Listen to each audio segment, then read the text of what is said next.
తల్లి క్యారేజీలు పెడుతుంది ఇంట్లో వాళ్ళందరికీ. సరే కూతురు వచ్చింది, క్యారేజ్ తీసుకుని వెళ్లిపోయింది. కొడుకు వచ్చాడు, తనకు కావాల్సిన తన బాక్స్ తీసుకుని వెళ్లిపోయాడు. భర్త వచ్చాడు.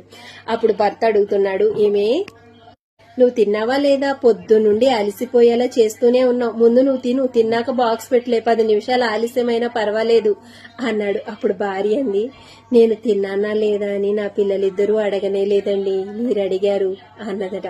అప్పుడు భర్త అన్నాడట, కడుపు నిండే వరకు మాత్రమేనే ప్రతి బంధము. కడుపు నిండినా సరే నా కడుపు నింపింది నా భార్యే కదా అనుకునేవాడు మాత్రమే భర్త.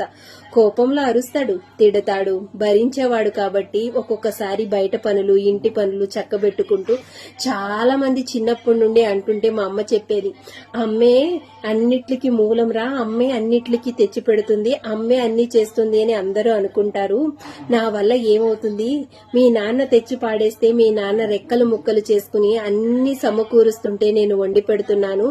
ఇంటి పనులు చక్కబెట్టడం ఎంత కష్టమో తెలియదు గాని బయట పనులు చక్కబెట్టడం చాలా కష్టం రా. ఒక్కొక్కసారి పెట్టుబడికి డబ్బులు దొరకవు, కానీ చేలో మందేయాల్సి వస్తుంది.